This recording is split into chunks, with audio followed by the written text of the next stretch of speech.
বাসায় কেক তৈরি করলে অনেক সময় দেখা যায় কেকের ভেতরে কাঁচা আর শক্ত থাকে আর কেকটা প্রপারলি ফুলে না। আজকে আমি যেভাবে কেকটা তৈরি করে দেখাবো, এভাবে বাসায় যদি কেকটা তৈরি করেন তাহলে আপনাদের কেক কিন্তু অনেক বেশি সফট হবে আর এটা বাজারের কেনা কেক থেকেও অনেক বেশি মজার হয়। কেকটা তৈরি করার জন্য এখানে নিয়ে নিচ্ছি ১ কাপ পরিমাণ ময়দা, দিয়ে দিচ্ছি ২ টেবিল চামচ পরিমাণ বেকিং পাউডার, অ্যাড করছি ২ টেবিল চামচ পরিমাণ গুঁড়া দুধ, দিয়ে দিচ্ছি ১ চা চামচ পরিমাণ কর্নফ্লাওয়ার, স্বাদের জন্য সামান্য পরিমাণ লবণ আর এখানে আছে ১ চিমটি পরিমাণ বেকিং সোডা।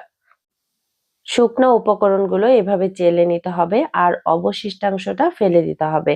এখন সবকিছুকে একটা হ্যান্ড হুইস্কের সাহায্যে এভাবে মিশিয়ে নিচ্ছি। একটা পাত্রে নিয়ে নিচ্ছি রুম টেম্পারেচারে থাকা ৩ টা ডিম। মালটার স্কিনটাকে গ্রেট করে এভাবে নিয়ে নিয়েছি ১ টেবিল চামচ পরিমাণ। অর্ধেক মালটা এভাবে চিপে রস এখানে এড করে দিচ্ছি। আর দিয়ে দিচ্ছি ১ কাপের কিছুটা কম পরিমাণ চিনি অর্থাৎ 3/4 কাপ। একটা হ্যান্ড হুইস্কের সাহায্যে চিনিটাকে ভালোভাবে মিশিয়ে নিতে হবে যাতে করে চিনির দানাদার ভাবটা না থাকে। এটা একটু সময় নিয়ে করতে হবে। দিয়ে দিলাম 1/2 কাপ পরিমাণ সয়াবিন তেল আর কিছুটা ভ্যানিলা এসেন্স যাতে করে ডিমের গন্ধটা আর না থাকে। যেহেতু আজকে আমি ইলেকট্রিক বিটার ব্যবহার করছি না, তাই হ্যান্ড হুইস্কের সাহায্যে এটাকে একটু সময় নিয়ে মিক্সড করে নিতে হবে। আমি প্রায় ৭ থেকে ৮ মিনিটের মতো এটাকে মিক্সড করে নিয়েছি।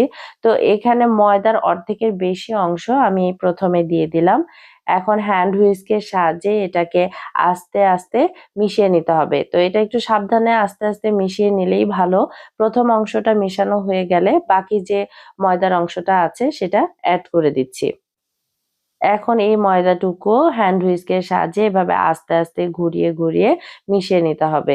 যখন মেশানো হয়ে যাবে এ পর্যায়ে এড করছি ২ টেবিল চামচ পরিমাণ তরল দুধ।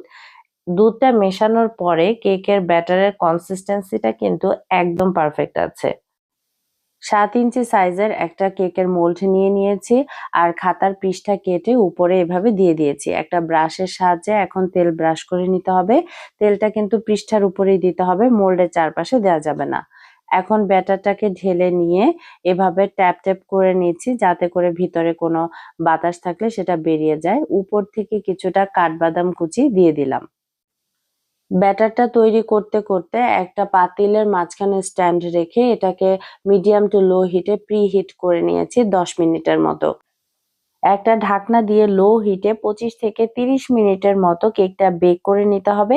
আর এখন একটা কাঠি দিয়ে চেক করে নিচ্ছি কেকটা হয়ে গেছে কিনা। কাঠিতে কোনো কাঁচা অংশ আসেনি, তার মানে কেকটা পারফেক্ট ভাবে তৈরি হয়ে গেছে। এখন উপর থেকে কিছুটা সুগার সিরাপ এভাবে ছড়িয়ে দিচ্ছি। ১/২ কাপ পানিতে ১/২ কাপ চিনি দিয়ে একটু ঘন করে জাল করে সুগার সিরাপটা তৈরি করে নিয়েছি। আর এই সিরাপটা দিলে দোকানের কেকের উপরে যে একটা আঠালো সফট ভাব থাকে সেটা কিন্তু চলে আসবে। এখন কেটে দেখাচ্ছি কেকটা কত বেশি পারফেক্ট হয়েছে। এই রেসিপিটা ফলো করে বাড়িতে একবার কেক তৈরি করে দেখবেন, আপনাদের কেকও অনেক বেশি সফট আর পারফেক্ট হবে। রেসিপিটা ভালো লাগলে পেজটা ফলো করবেন আর যারা ইউটিউব চ্যানেল থেকে আমাকে দেখছেন, আমার চ্যানেলটা সাবস্ক্রাইব করার অনুরোধ রইল।